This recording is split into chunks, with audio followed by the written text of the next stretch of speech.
5 kgs chicken ఇంకా 5 kgs rice వేసి మంచిగా చికెన్ దమ్ బిర్యానీ అయితే చేసేసాను.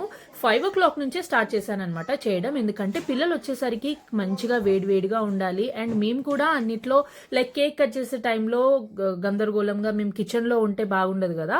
సో అన్నీ రెడీగా ఉంటే మేము కూడా కేక్ కట్ చేసే టైంలో వాడి దగ్గర ఉండొచ్చు అని చెప్పేసి ఫస్ట్ చికెన్ బిర్యానీ అయితే ప్రిపేర్ చేసేసినాను. సో ఇంకా ఇక్కడ వచ్చేసి మా అత్తమ్మ టేస్ట్ చూస్తున్నారు, ఉప్పు కారం అన్నీ సరిగ్గా సరిపోయాయి లేదా అని చెప్పేసి. ఇంకా అందరం మంచిగా రెడీ అయిపోయినాం. నేను ఫస్ట్ టైం కార్డ్ సెట్ తీసుకున్నాను అనమాట, కాటన్ది. చాలా బాగా అనిపించింది నాకు. ఇంకా మీరు ఇంతకు ముందు షార్ట్ లో చూసుంటే మీకు తెలిసే ఉంటుంది, మా అబ్బాయికి నచ్చినట్టు లైక్ ఫుట్బాల్ అంటే ఇష్టం అనమాట మా అబ్బాయికి. సో రొనాల్డో కేక్ అయితే చేపించేసినాము లైక్ ఫుట్బాల్ థీమ్లో. సో కేక్ వాడికి చాలా బాగా నచ్చింది. అండ్ పిల్లలందరూ టైంకి వచ్చేసినారు కాబట్టి ఇంకా అందరు కలిసి మంచిగా కేక్ అయితే కట్ చేసేసినారు. సో ఇదంతా అయిపోగానే ఇంకా పిల్లలకి చిప్స్ అండ్ లైక్ ఇచ్చేటివి ఉంటాయి కదా, ఫ్రూటీ అవన్నీ ఇచ్చేసి కేక్ కూడా మంచిగా ఉందని చెప్పారు. అందరు ఎంజాయ్ చేసినారు అనమాట.